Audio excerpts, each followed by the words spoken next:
কবুল হবে না।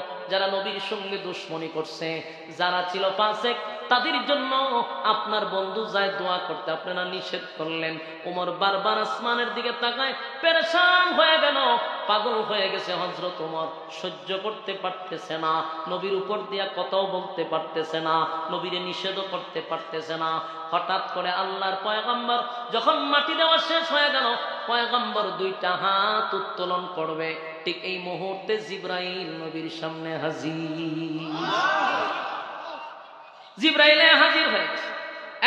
মুরব্বী বাবারা, যুবক ভাইরা, উমরকে ভালো করে চিনেন। তারপরে আসতেছি ঘটনায়। উমরকে চিনা দরকার, উমরকে চিনা দরকার। উমর সাধারণ কোন সাহাবী না, সাধারণ কোন সাহাবী না। যে সাহাবীর মেজাজ আল্লাহ নিজেই পছন্দ করে। জোরে কোন সুবহান।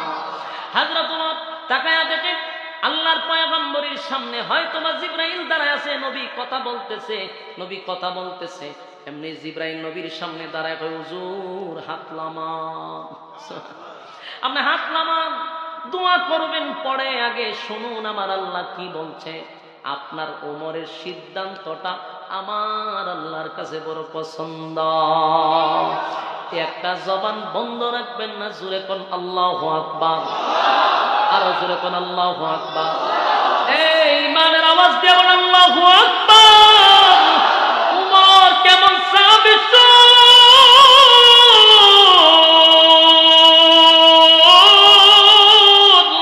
হযরত উমর যখন আসমানের দিকে তাকায় রে, আমার আল্লাহ বলেন উমরের মেজাজ আমার কাছে বড় পছন্দ, আমার কাছে বড় পছন্দ।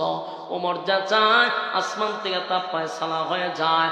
আল্লাহর নবীর সামনে জিবরাইল বলে, হুজুর আপনার উমরের সিদ্ধান্তটা আমার মালিকের কাছে বড় পছন্দ। আমার মালিক বলছে উমর যা চায় আমি আল্লাহর কাছে তা পছন্দ হয়ে যায়। আপনি মোনাজাত করবেন না, মোনাজাত করবেন না। আল্লাহ আয়াত নাজিল করে দিছে গো নবী, আগে আয়াতটা শুনেন তারপরে মোনাজাত ধইরেন। এবার আয়াত নাজিল হয়ে গেল।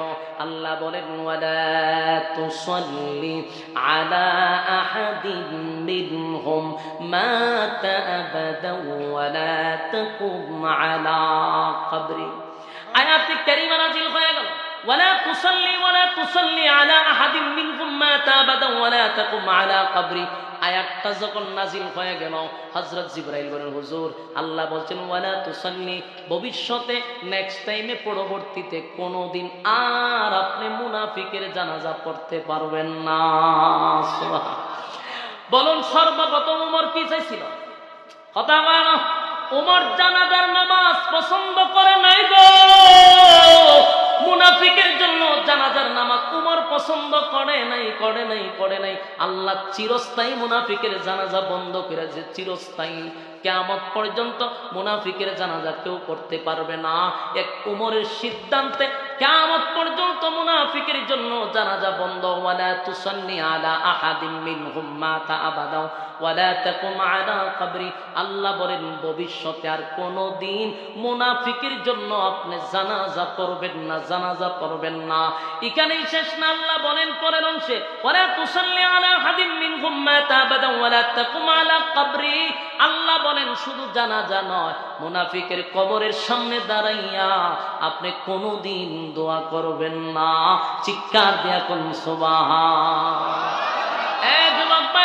তাহলে উমর জানাজা চায় নাই গো, উমর মুনাজাত চায় না, উমরের কাছে পছন্দ হয় নাই। আল্লাহ বলেন আমার কাছেও পছন্দ না। উমরের সিদ্ধান্ত আমি আল্লাহর কাছে পছন্দ। তাই দুইটা আয়াত নাজিল করে বন্ধুরে স্টপ করে দিল, আর জানাজা পড়া নিষেধ করে দিল। এমনকি মুনাজাত বন্ধ হয়ে গেছে। সুবহান। কথা কি বুঝতেছেন? কথা বলেন। এইখানে একটা প্রশ্ন কিন্তু মাথায় ঘুরতেছে। অনেক আলেমরা এখানে আছে আমি জানি, তাদের মাথায় টিকি ঘুরতেছে। আপনারা যারা মুরব্বীরা মাথায় এটা ঘুরে নিতেন। একটা প্রশ্ন কিন্তু আছে। প্রশ্ন হইল, আয়াতটা তো নাজিল হইল জানাজার পরে নাজিল হইছে। হ্যাঁ কথা বলেন, এটা একটা প্রশ্ন মাথায় ঢুকেনি যে যেমন যা বলে তুসাল্লি আয়াত নাজিল হইছে যে জানাজার নামাজ নিষেধ। এই আয়াতটা যদি মুনাফিকের জানাজার আগে হইতো তো মুনাফিকের জানাজাও বন্ধ হয়, পরবর্তীতে সব বন্ধ হয়। কিন্তু জানাজাও হইল, আবার আল্লাহ জানাজার পরে আর পড়েন তাহলে হের জানাজা কেন পড়ে না? প্রশ্ন আসে কিনা বলেন? আয়াত যেটা আল্লাহ নাজিলি করছে এটা আগে কোনো নাকি? এটা যখন আমিও চিন্তা করে গেছি, তখন তাফসীরকারদের বিভিন্ন মত এখানে দেখলাম। আমিও চিন্তা করে ঘটনা কি, জানাজা আল্লাহ নিষেধ করছে, তো হের জানাজা পড়ে নিষেধ করলো কেন? অনেকগুলা তাফসীরকারকরা এর ব্যাখ্যা করছে, মত প্রকাশ করছে, যে মূল কারণ ছিল কয়েকটার মধ্যে একটা হইল নাম্বার 1 কারণটা হইল রাসূল যখন জানাজার মাঠে যাইবার আগে ওই যে মারা গেছে তার ছেলে রাসূলের কাছে গেছে, গিয়া বলছিল হুজুর আব্বা মারা গেছে, স্মরণ আছে নি? তখন রাসূল কি কইছে? রাসূলটা কইছে হুজুর আপনি যদি জানাজা পড়ে দেন আমার দিলে সাক্ষী আব্বার মাফ করে দিন। রাসূল কি বলছে? জানাজা আমি পড়াবো, জানাজা আমি ওইটা দৌড় মারছিল নি, ওই চতুর্দিকে প্রচার করে দিচ্ছে রাসূল জানাজা পড়াবে। রাসূল জানাজা পড়বে এটা প্রচার হয়ে গেছে, নবী মুখ দিয়েও বলছে, মানুষ জমাইত হইছে। এখন যদি আল্লাহ আয়াত নাজিল করে জানাজা বন্ধ করে দেয়, নবীর কথার ওজন থাকে না। আল্লাহর কাছে নবীর কথার কত ওজন? আমার বন্ধু বলছে পড়াবে, আয়াত বন্ধ করে দিয়ে আয়াত নাজিল করে যদি জানাজা বন্ধ করায় দেই, আমার নবীর কথার দাম থাকে না। নবীর কথার দাম রাখতে গিয়া মুনাফিকের জানাজা পড়ায় দিল, কিন্তু নেক্সট টাইমে আর জানাজা পড়তে পারবেন না। সুবহানাল্লাহ হইতেন না? আমি শুধু আপনাদেরকে বিরক্ত করতেছি। বলুন ওমর কি সাধারণ সাহাবী? এতক্ষণে আপনারা কি বুঝলেন? ওমর কি একটা নির্দোষ মানুষকে হত্যা করতে পারে? কথা হয় না। উমরের মেজাজ মতো আল্লাহ আয়াত নাজিল করে, উমরকে আল্লাহ পছন্দ করে। উমর সাধারণ সাহাবী না, উমর রাস্তা দিয়া গেলে শয়তান যায় না, ইসলামের ব্যাপারে উমর কোনো ছাড় কাউরে দেয় না। এমন উমর কেমনে রে নির্দোষ মানুষকে হত্যা করে? গোটা মদিনায় আলোড়ন হয়ে গেল, পার্লামেন্টে বিচার চলে গেল, উমরের বিরুদ্ধে হাইকোর্টে মামলা হয়ে গেছে। উমর একটা নির্দোষ মানুষকে হত্যা করছে, নির্দোষ মানুষকে হত্যা করছে। এবার পয়গম্বরকে নির্দোষ, পয়গম্বরের সাহাবী হযরত ওমর একটা নির্দোষ মানুষকে হত্যা করছে, বিচার করবে হলো রাসূল নিজে। কথা হয় বুঝতেছে? রাসূল বিচার করবে। এবার হযরত ওমর আসামির কাঠগড়ায় দাঁড়ায় আছে, আর আল্লাহর পয়গম্বর বিচারকের কাঠগড়ায় বসে আছে। কথা কি বুঝতেছেন? আল্লাহর পয়গম্বর বিচার করার জন্য বসে আছে গো, হযরত ওমর আসামির কাঠগড়ায় দাঁড়ায় আছে। সবাই জানে, নবীও জানে, অভিযান চালানোর পরে সুষ্ঠু তদন্ত কইরা দেখছে, সুষ্ঠু তদন্ত করে দেখছে লোকটা নির্দোষ ছিল, নির্দোষ ছিল, সন্দেহ নাই। একটা নির্দোষ মানুষকে ওমর হত্যা করছে। এই তদন্তের মধ্যে কোনো দুর্বলতা ছিল না, তদন্ত ঠিকই ছিল, বাহ্যিক চোখে সব দেখা গেছে লোকটা নির্দোষ। বিচার হবে এখন উমরের মৃত্যুদণ্ড। অনেক সাহাবীরা কান্দে আর কয় হায় রে, উমর একটা নির্দোষ মানুষকে হত্যা করলো। সবাই আশ্চর্য হয়ে গেছে। অনেকেই কয় বিশ্বাস করি না, আবার অনেকে কয় সুষ্ঠু তদন্তের মাধ্যমে বের হয়ে আসছে উমর নির্দোষ মানুষটারে হত্যা করছে। এবার ওনাকে আদালতে উঠানো হলো, রাসূল বিচারকের আসনে বসা, ওমর অপরাধীর কাঠগড়ায় দাঁড়ানো। এবার রায় দিবে রাসূল নিজে, উমরকে মৃত্যুদণ্ড দেওয়া হবে। যেই মাত্র রায় দিবে এই সময়ে হযরত জিবরাইল নবীর সামনে হাজির। একটা জবান বন্ধ রাখবেন, আল্লাহু আকবার। উমরের সামনে, উমর কাঠগড়ায়, নবীর সামনে জিবরাইল আইসা হুজুর রায় দিবেন পড়ে। আগে বলুন মামলা হইছে, এখন আদালতে আছেন, আপনি হলেন বিচারক, উমর হইল অপরাধী। মাঝখানে মামলা লড়ার জন্য একজন উকিলের দরকার আছে না না? আল্লাহর নবী বলেন জিবরাইল রে, আমি তদন্ত নিয়া বিচার প্রক্রিয়া এমন ভাবে করলাম, ওমরকে এখন মৃত্যুদণ্ড দেওয়ার বাকি। জিবরাইল কয় বন্ধ করুন বিচার, আপনি বিচারক, ওমর অপরাধী, মাঝখানে একজন উকিল দরকার। আজকের এই মামলার উকিল স্বয়ং আল্লাহ। আর জোরে কোন আল্লাহু আকবার, আর জোরে কোন আল্লাহু আকবার। এই ইমানের আওয়াজ দিয়ে বল আল্লাহু আকবার। ওমরের কত পাওয়ার! ওমর সাধারণ কোন সাহাবী নয় রে, উমরের মামলা স্বয়ং আল্লাহ লড়বে, আল্লাহ লড়বে। আল্লাহ রাব্বুল আলামিন বলেন, আমি উমরের পক্ষে উকিল হয়ে গেলাম, আপনি বিচারক, উমর অপরাধী, আমি আল্লাহ যদি উকিল হই, বলুন মামলা আর কেউ পারবো? মামলা জিততে পারবো কেউ? আল্লাহ বলেন, আমি উকিল হইয়া আমি সাক্ষী দিতেছি। আল্লাহ তখন সূরা নিসার 65 নম্বর আয়াত নাজিল করে দেয়। পাইছেননি? সূরা নিসার 65 নম্বর আয়াত কেন নাজিল হইছে? কথা হয় না। ওই আমরা কি বুঝাইলাম? কথা বুঝতেছেন? এই ঘটনার কেন্দ্র করে যখন হযরত ওমরকে মৃত্যুদণ্ড দেওয়া হবে, আল্লাহ তখন সূরা নিসার 65 নম্বর আয়াত নাজিল করে চিরস্থায়ী একটা সমাধান দিয়া বলেন, ফালা ওয়া রাব্বিকা লা ইউমিনুনা হাত্তা ইউহাক্কিমুকা ফীমা শাজারা বাইনাহুম সুম্মা লা ইয়াজিদু ফী আনফুসিহিম হারাজান মিম্মা কাদাইতা ওয়া ইউসাল্লিমু তাসলিমা।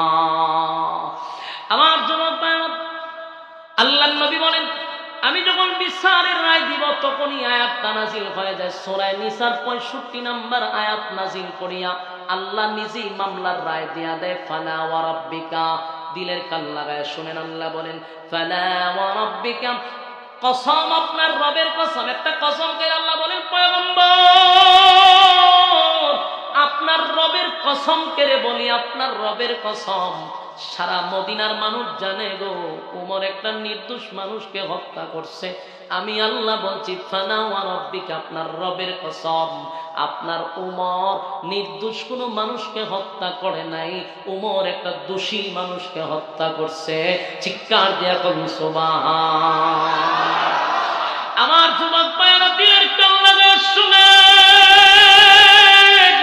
গোটা মদিনায় যেখানে জানে রে উমর একটা নির্দোষ মানুষকে হত্যা করছে, আল্লাহ কয় ফালা ওয়া রাব্বিকা লা ইউমিনুনা হাত্তা ইউহাক্কিমুকা ফীমা শাজারা বাইনাহুম সুম্মা লা ইয়াজিদু ফী আনফুসিহিম হারাজান মিম্মা কাদাইতা ওয়া ইউসাল্লিমু তাসলিমা। গোটা মদিনার মানুষ জানে উমর একটা অপরাধী, উমর নির্দোষ মানুষকে হত্যা করছে। আমি আল্লাহ বললাম, আপনার রবের কসম, উমর নির্দোষ মানুষকে হত্যা করে নাই। যে লোকটাকে হত্যা করছে সে কোনো মুসলমান ছিল না, মুসলমান ছিল না। কথা হয় না? সে ছিল কি? আরো জোরে। এখান থেকে প্রমাণ করা যায় দাড়ি টুপি থাকলে, পাঞ্জাবি থাকলে মুসলমান হওয়া যায় না। আল্লাহ এই আয়াত দ্বারা বোঝায়, সে নিজের মুসলমান দাবি করলো, দাবি করলো, দাবি করলো, অথচ দেখেন নবী বিচার করে দিছে। রাস্তায় আইসা কয় নবীর বিচার পছন্দ হয় নাই। যারা নিজের দাবি করবে মুসলমান আর নবীর বিচার পছন্দ হবে না, আল্লাহর হুকুম তার ভালো লাগবে না, আল্লাহর আইন মানতে ভালো লাগবে না, নবীর তরিকায় চলতে তার ভালো লাগবে না, এমন মুনাফিক যেন নিজেকে মুসলমান দাবি না করে। এখন ঠিক কিনা বলুন? আমাদের সমাজে এমন মুনাফিক আছে না? আমাদের সমাজে দাড়ি আছে, টুপি আছে, পাঞ্জাবি আছে, বছরে একবার উমরা করে, হজ করে, এরপরে মুনাফিক দেখবেন তার আল্লাহর আইন মানতে তার ভালো লাগে না, নবীর তরিকায় মানতে তার ভালো লাগে না, তার কোরআনের কথা তার ভালো লাগে না, নবীর সুন্নাহ অনুযায়ী জীবন যাপন করতে ভালো লাগে না, আল্লাহর আইনকে তার পছন্দ হয় না। বুঝবেন, হে দেশদারি মৌলবী, এ আলেম হতে পারে না, এ নামাজি হতে পারে না, এ একটা মুনাফিক। ঠিক কিনা বলে? ওই মুনাফিক লম্বা পাঞ্জাবি ছিল, লম্বা টুপি ছিল, বিচার করছে রাসূল, রাস্তাতে আমার পছন্দ। কথা হয় না? আমাদের সমাজে এমন মানুষ আছে না? নাই?